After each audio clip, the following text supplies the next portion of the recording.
Tetapi honorer ini kan jauh bekerja lebih sekian lama, Pak. Nah, kenapa ada pengecualian nih? Seperti guru di daerah, Pak. Nah, saya bicara karena banyak masuk surat ke sini, Pak, dan kami sudah RDPU juga dengan GTH3K, saya lupa namanya itu. Ya, mereka dari guru, dari tenaga kesehatan, ya, dan dari honorer lain. Ya, mereka mohon diperhatikan, Pak. Ini bagaimana, Pak Menteri? Kenapa ada kekhususan kepada KPK itu? Sementara ini sama-sama pekerja semua, Pak. Pekerja yang tulus, Pak. Guru honorer, tanpa guru kita tidak bisa duduk di sini, Pak.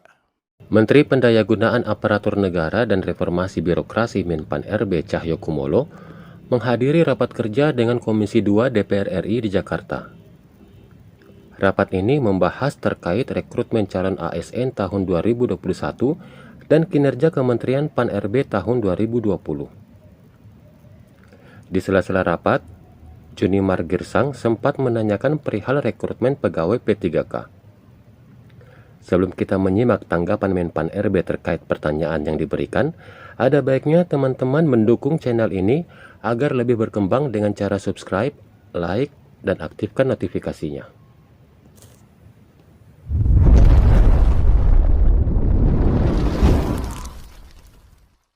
Assalamualaikum warahmatullahi wabarakatuh.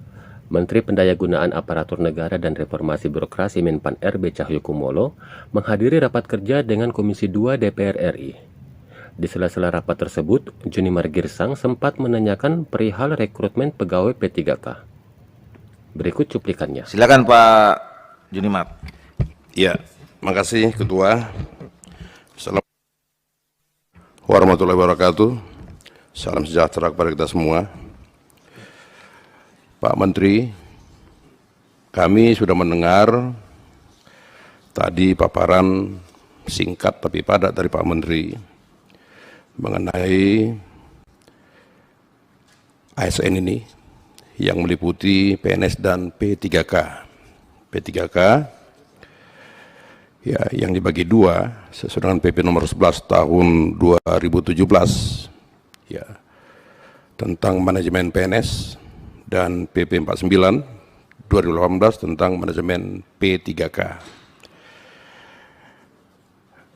Memang jelas dalam pemaparan Pak Menteri ya cukup bagus, Pak, dan kita apresiasi ya Pak Menteri dalam pemaparan ini, dan kami yakin Pak Menteri betul-betul tegak lurus ya kan, lancang depan di dalam penerimaan CPNS ini, Pak Menteri. Saya kenal betul menteri kita ini karena kita merah membara sampai saat ini, kan begitu, dan saya tahu pola pikir beliau dan saya tahu karakter dan mentalitas beliau. Tapi satu hal Pak Menteri, dan ini apa namanya untuk Komisi ASN dan Pak Kepala Badan Kepegawaian Negara. Yang pertama,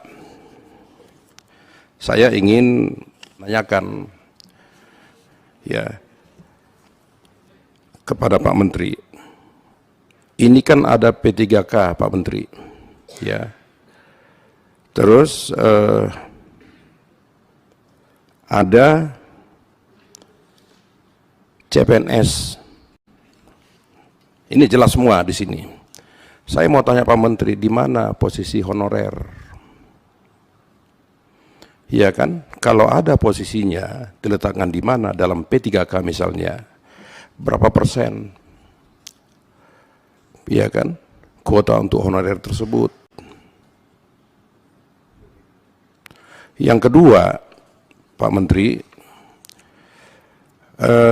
tentu kita ingat PP 41 tahun 2020, Pak Menteri, tentang pengalihan, ya kan, pegawai KPK menjadi ASN dan atau P3K kalau mereka tidak mau menjadi ASN, ya kan, sebagai tindak lanjut dari Undang-Undang Nomor 19 Tahun 2019 tentang KPK.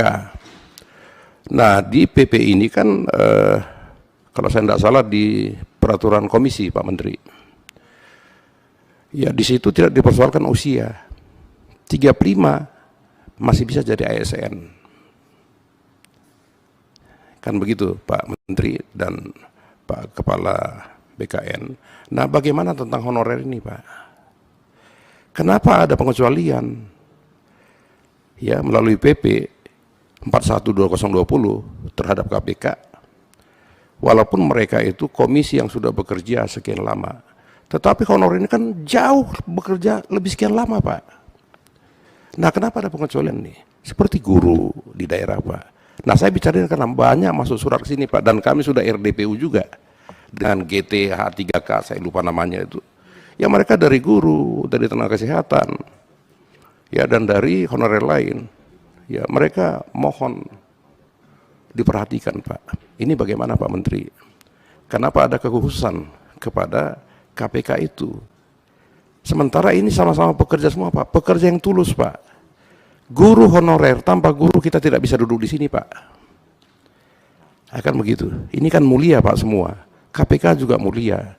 Guru lebih mulia bagi saya khususnya. Tentu kita sepakat, kita juga memuliakanlah para guru ini, Pak. Para tenaga kesehatan. Nah, di mana? Bagaimana ini, Pak Menteri? Ya kan? Ini hanya pertanyaan kepada Pak Menteri, mudah-mudahan bisa menjadi mudah-mudahan Pak Menteri bisa membuat terobosan, Pak, untuk ini, Pak. Ini kan demi bangsa dan negara, demi nawacita Pak Jokowi itu sendiri. Nah, Pak Menteri, ini kan selisih antara jumlah kebutuhan ASN dengan jumlah rencana penetapan formasi ASN 2021 sebesar 533.836. Kan begitu, Pak, selisihnya. Ya kan? Nah, bagaimana caranya Pak Menteri meningkatkan jumlah formasi ini, Pak? Karena kan jutaan nih, Pak. Bagaimana caranya Pak Menteri meningkatkan formasi ini, Pak? Supaya ini bisa optimal di tahun 2021, Pak Menteri. Saya yakin Pak Menteri bisa lah. Pak Menteri ini kan manusia penerobos dan selalu bikin terobosan yang cerdas. Kan begitu, Pak. Berikut tanggapan Menpan RB atas pertanyaan yang diberikan. Tadi Pak, penempatan PNS dalam konteks kebutuhan memang ini. Nah, ini sedang kita atur, kan banyak sekarang eselon 2 dan eselon 1 di kementerian lembaga itu yang masuk orang swasta. Dia pengalaman di perbankan dan sebagainya, ditarik ikut tes terbuka dan dia diberi kesempatan. Mungkin dengan sentuhan-sentuhan. Hanya problemnya kalau kita mengambil dari swasta yang hebat, gajinya yang nggak pas. Kita eselon 1, eselon 2 itu berapa? Paling dengan lain-lain bisa 50, taruhlah. Tapi kalau oke ditambah lagi, bisalah merangkap komisaris BUMN. Memang sekarang mulai banyak, berapa? Maksimum paling ya 100 lebih. Padahal mereka, ini yang off the record saja, kami kemarin sudah mencoba mengundang seorang CEO yang hebat. Kemudian Pak Murad tadi BKN ya, memang honor daerah, formasi khusus, CPNS tanpa tes, jadi yang agak-agak sulit ya Pak Dewa. Tapi nanti akan jawab oleh Pak Bima. Pak Teddy memang tadi CPNS P3K yang tidak memenuhi persyaratan, itu memang saya kira sudah kita banyak coba diberikan 3 kali tes, banyak hal yang menjadikan peluang. Tapi kuncinya sudah kita sepakati untuk kebutuhan CPNS sekarang ini sesuai kebutuhan, bukan sesuai keinginan. Karena maka kita pangkas. Kalau kita lepas, wah bisa luar biasa. Ya, semacam di DPR saja ada hal yang sudah bisa kita kompromikan. Kemudian bagaimana usul untuk staf khusus, nah, itu bagaimana tunjangannya, itu sudah kita bahas. Tapi karena kan ini belum bisa karena masih masalah-masalah kondisi keuangan misalnya, itu saja saya kira. Jadi itu Pak jadi ya memang kedua kita kasih kemudahan sampai berbagai macam. Tadi yang Bapak selalu singgung, ini menarik, bayi yang sudah kadung lahir. Ya mari kita kita bimbing dengan baik dengan sesuai yang ada itu. Pak Sodik saya kira tadi sudah jelas ya bahwa banyak yang mengusulkan ASN kayak TNI Polri, saya kira enggak lah. Menurut saya kalau tidak, tetap seperti ini, tapi dalam fungsi dan tugasnya ya dia harus profesional.